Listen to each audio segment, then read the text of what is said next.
Айнура Султаналиева 30 жылдан бери сот аткаруучу болуп эмгектенип келет. Учурда Бишкек шаарынын Октябрь райондук сот аткаруучулар бөлүмүндө иштейт. Анын айтымында эл менен иштешүүдө кызматтын кыйын учурлары көп. Көбүнчө ушу алименттер боюнча проблемалар көп эле болот да. Оңой менен төлөнбөйт, көпчүлүк эле багы. Ызы-чуусу көп болот булардын. Жылдап төлөнбөй анан кийин органдарга берсек, алардан деле мына төлөнүп аткан турбай жарым-жартылай төлөнсө эле карабай эле кайтарып ташташат. Азыркы учурда эми кичине жаңы мыйзамдар менен кичине жакшы болуп калгандай болуп атат алимент, но баары деле алимент өндүрүш өтө кыйыныраак. Сот аткаруучу бул мыйзамды күчүнө кирген сот актыларын жана башка мамлекеттик органдардын актыларын мажбурлап аткаруучу кызмат адамы. Өзгөчө турак жайдан чыгаруу, кыймылсыз мүлктү баштапкы калыбына келтирүү боюнча чыккан сот актыларын аткарууда элдер менен түшүндүрүү, сүйлөшүү жолу менен аткаруу бир кыйла татаал. Ал тургай айрым учурларда сот аткаруучулардын ден соолугуна зыян келтирилип, аларга кол салуулар да болот. Кооптуу болот, анткени даже ушул служебный помещениядан отуруп деле тараптар келип мушташканга чейин барат.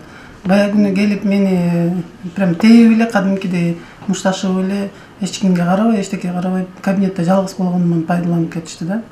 Үстүнөн арыз бир жаздым, анан ким билет эми маселе кандай чечилет. Ар бир сот аткаруучу кыштын суугунда, жайдын саратан ысыгында аткаруу барагын тапшырууга карыз корго барганда айрымдары эшигин ачпай коюшса, кээ бирлери оозго алгыс сөздөр менен урушуп каргап да жиберишет. Бул себептүү кандайдыр бир деңгээлде сот аткаруучулар психологда болууга аргасыз болушат. Буну тапканга туура келип атат. Бул топко чыгара турган нерсе да. Топко чыгарыш керек болот. Ошон үчүн биз силерди эскерткенге келдик. Бүгүнкү күндө сот тутумундагы санариптештирүүдө автоматтык аткаруу өндүрүшү менен иштеп келишет. Бирок ага карабастан сот аткаруучулардын иш жүктөмү ополтоодой.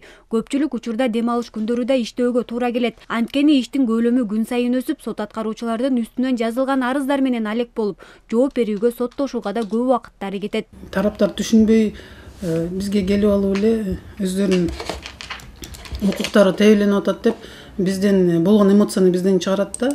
Провокациялар болот ар кандай.